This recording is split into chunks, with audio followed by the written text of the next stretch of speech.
A lot of people were protecting themselves because it's debt and you could repay that loan. In the instance of it going up, you still retain that value. But if it went down, you would get liquidated at maybe like a 15 or 20% drawback, whatever parameter you would set.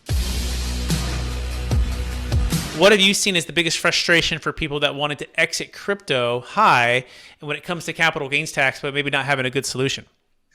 I think overall it's a great question, because for those types of stories, and I know quite a few folks have done that themselves. What they did was actually borrow against their crypto assets. That worked really, really well with them for a long time, where they would, deposit, and this still does, depending on the counterparty. Of course, as you're seeing in crypto, there's a lot of defaults and bankruptcies going on within the lending ecosystem, if you will. But if you were a depositor, and let's say you took a very high loan to value because you wanted to protect your downside, it was, a lot of people were protecting themselves because it's debt and you could repay that loan. In the instance of it going up, you still retain that value. But if it went down, you would get liquidated at maybe like a 15 or 20% drawback, whatever parameter you would set. And then that would be a graceful way for you to exit, if you will, because that you're defaulting on the actual collateral, but you still have the remnants of the loan. Yeah, and so a case in point, right? So it went to 54,000. She exited 5 million, and then it went to 60,000. I called her up and said, "Hey, you're at that point. Her 50 million is at 45 because 5 was in the DST. Her 45 now had gone up. Then it went to 65,000 a coin. I said, "Hey, you want to sell more?" And then it went to 68,000 a coin, and she said, "No, I'm going to wait." And I'm like, "Okay." And then now, as we know, it's at 19,000 a coin. But to I guess maybe hit the ball back to you on this one, like. The whole point of exiting is because you think it's a good time to exit. And if you're just borrowing against, and then obviously the market has gone down to where it's at, and you get a margin call, and now you're out, right? I mean, that's the part where for us, we want to sell high and buy low. We don't want to be stuck in a marketplace, even in real estate too, right? It's like this 1031 exchange thing where you sell high and buy higher 180 days later. We like to practice optimal timing and, to the best of our ability, exit tax deferred when it makes sense. So I'm wondering how many people are kicking themselves going, "Wow, I wish I wouldn't have borrowed against because now I'm losing it."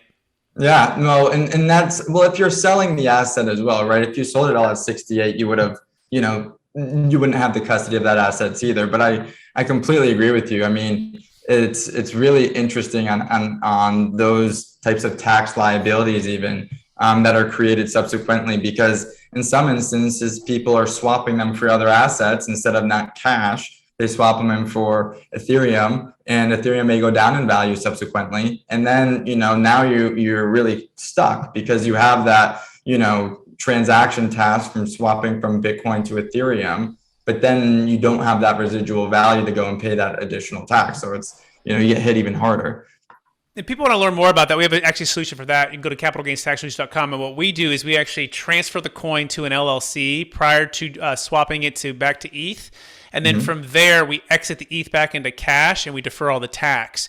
Nice. And we use an installment sale. It's based upon IRC 453, where it's actually similar to what you were talking about before. You're borrowing against, except this time we actually have a third-party buyer that's going to buy the position from the trust.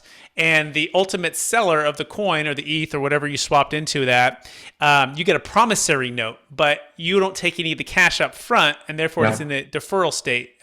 It's actually a really elegant, beautiful way to exit. We did it for another Ethereum client. He and his wife, they lived in the East Bay, not too far from San Francisco, and they had $100,000 of Ethereum, and it went to as high as 13.5 million. Now, this wasn't, it took many years, but all the ups and downs and crashes, and they were able to exit 7.5 million of ETH, basically 3,000 a coin and about $3,800 a coin, and defer all the tax. Obviously, they're happy now because I think ETH is around 1,200 a coin, and all tax. Like your clients are very happy as a whole. You keep telling them to sell when it's high. Sheesh. That's the whole point. We're like preaching from the top of the lungs, right? We're like, oh my gosh, we gotta help people understand how to do this, right? And so we've done it. It's been proven.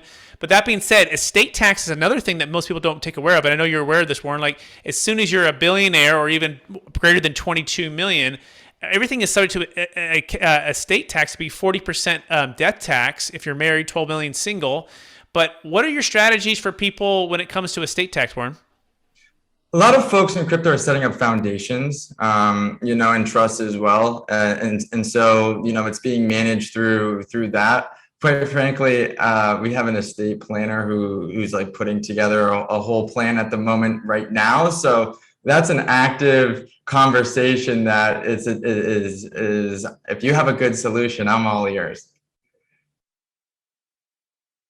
We actually do, Warren. So it's called the Deferred Sales Trust Plus, right? So one single day you can move your funds outside your taxable estate, but it takes a sale of something, right? So it needs to be a sale of a real estate or a business to a third party buyer.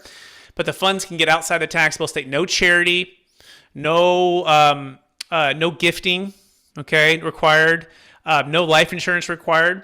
But just a sale of something. And so that's the other part, because $32 trillion, Warren, baby boomers, right? Going to pass it all to us, right? In the next 20 or so years. It's the largest wealth transfer in the history of the planet. And a lot of this is tied to high-end primary homes, businesses, commercial real estate, now also cryptocurrency. And the question is, will it be subject to the 40% death tax or not? And again, you can use the Deferred Sales Trust Plus to eliminate that estate tax by moving funds outside your taxable estate. And one day, one transaction, you can go to capitalgainstaxsolutions.com.